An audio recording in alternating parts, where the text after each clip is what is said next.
كفى وسلام على عباده الذين اصطفى أما بعد فأعوذ بالله من الشيطان الرجيم بسم الله الرحمن الرحيم فما لكم في المنافقين فئتين والله أركسهم بما كسبوا أتريدون أن تهدوا من أضل الله ومن يضلل الله فلن تجد له سبيلا صدق اللہ العظیم۔ آج 5واں پارہ آخر کا ادا اور 6واں پارہ مکمل پڑھا گیا ہے۔ اللہ رب العزت اس آیت کے اندر اس بات کا تذکرہ فرماتے ہیں کہ ایک جماعت مشرکین مکہ کی جن کو منافقین سے اللہ نے تعبیر کیا ہے، وہ مدینے کے اندر آئے اور اپنا اسلام ظاہر کیا۔ انہوں نے یہ کہا کہ ہم مسلمان ہیں، حالانکہ وہ مسلمان نہیں تھے، لیکن زبان سے ظاہر اسلام کر رہے تھے، تو اس لیے مدینے والوں نے اپنے یہاں ان کو قیام کرایا اور ان کو اپنے یہاں ٹھہرایا۔ کچھ دن مدینے کے اندر رہے اور رہنے کے بعد واپس جانے لگے، تو صحابہ نے پوچھا کہ تم یہاں سے مدینے سے واپس کیوں جا رہے ہو؟ تو کہنے لگے کہ ہم تو اس لیے جا رہے ہیں، مدینہ ہمیں اچھا نہیں لگا اور مدینہ ہمیں راس نہیں آیا، یہاں گئے ہم بیمار ہو گئے، آب و ہوا موافق نہیں ہے، ایسا کہنے لگے۔ حالانکہ مدینہ تو وہ جگہ ہے کہ ساری دنیا کا مسلمان وہاں جانے کی تمنا کرتا ہے۔ مدینہ تو وہ جگہ ہے جہاں انسان کا دل لگتا ہے، مدینہ وہ جگہ ہے جہاں انسان موت کی تمنا کرتا ہے، مدینہ وہ جگہ ہے جس کے بارے میں اللہ کے نبی نے فرمایا مدینہ میری ہجرت کی جگہ ہے، مدینہ وہ جگہ ہے کہ جہاں اللہ تبارک و تعالی مجھے وصال عطا فرمائیں گے۔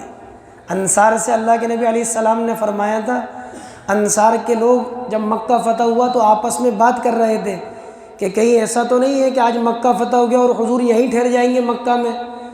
آپ صفا پہاڑی پر کھڑے تھے، آپ نے ان کی بات کو سن لیا، تو آپ نے فرمایا انصار تم نے ایسا کہا کہ میں یہیں ٹھہر جاؤں گا، المحیا محیاکم ومماتا ومماتکم، انصار سنو میری زندگی تمہاری زندگی کے ساتھ ہے اور میری موت تمہاری موت کے ساتھ ہے۔ مدینہ تو وہ جگہ ہے جہاں کی ہوا میں بھی شفا ہے، مدینہ وہ جگہ ہے جہاں کی مٹی میں بھی شفا ہے، مدینہ وہ جگہ ہے جہاں بیماروں کو شفا ملتی ہے۔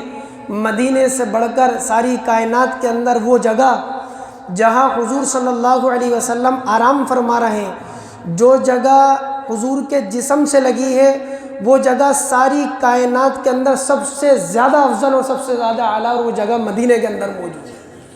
اس لیے مدینہ یوں کہا کہ ہمیں راس نہیں آیا، کیوں؟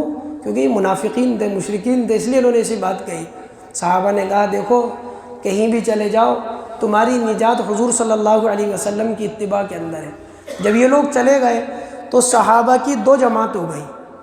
ایک جماعت تو کہنے لگی کہ نہیں یہ مسلمان تھے کیونکہ ظاہر اسلام کو کر رہے تھے، دوسری جماعت کہنے لگی کہ نہیں یہ مسلمان نہیں، یہ اللہ کے نافرمان مشرک تھے۔ اللہ تبارک و تعالیٰ نے آیت نازل فرمائی فما لکم فی المنافقین فئتین واللہ ارکسہم بما کسبوا، مسلمانوں تمہیں کیا ہو گیا کہ منافقوں کے بارے میں تم دو جماعت ہو گئے۔ اللہ نے ان کے کفر کو ظاہر کر دیا، یہ منافق ہیں، دل میں کفر رکھتے ہیں، ظاہر کر رہے ہیں صرف ایمان۔ اللہ نے ان کو اندھے منہ کر دیا ان کے عملوں کی بنیاد کے اوپر۔ تم یہ چاہتے ہو اتریدون ان تہدوا من اضل اللہ، اے مسلمانوں تم یہ چاہتے ہو جو اپنی خواہش نفس کی وجہ سے گمراہ ہوگا تم ان کو ہدایت دے دو، یا اللہ ان کو ہدایت دے دے؟ وہ تو اپنی خواہش کی وجہ سے گمراہ ہو چکے ہیں، اور جو گمراہ ہو گیا اس کو کوئی ہدایت نہیں دے سکتا۔ ایک بات تو اللہ رب العزت نے فرمائی۔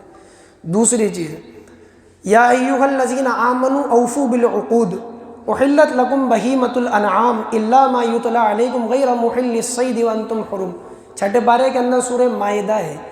سورہ مائدہ یہ بعض مفسرین کا کہنا ہے کہ یہ قرآن کی سب سے آخری صورت ہے نزول کے اعتبار سے، اس کے بعد کوئی صورت نازل نہیں ہوئی۔ بعض کا کہنا ہے کہ حلال اور حرام کے احکامات کے اعتبار سے آخری صورت ہے۔ یہ صورت اللہ کے نبی علیہ السلام حجۃ الوداع سے واپس آ رہے تھے، آپ اونٹنی پر سوار تھے، تو اللہ کے نبی علیہ السلام پر وحی نازل ہونا شروع ہو گئی۔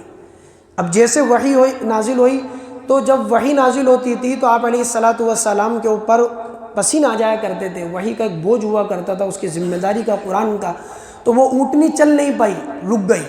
یہ آیت نازل ہوئی، یا ایھا الذین آمنوا اوفوا بالعقود۔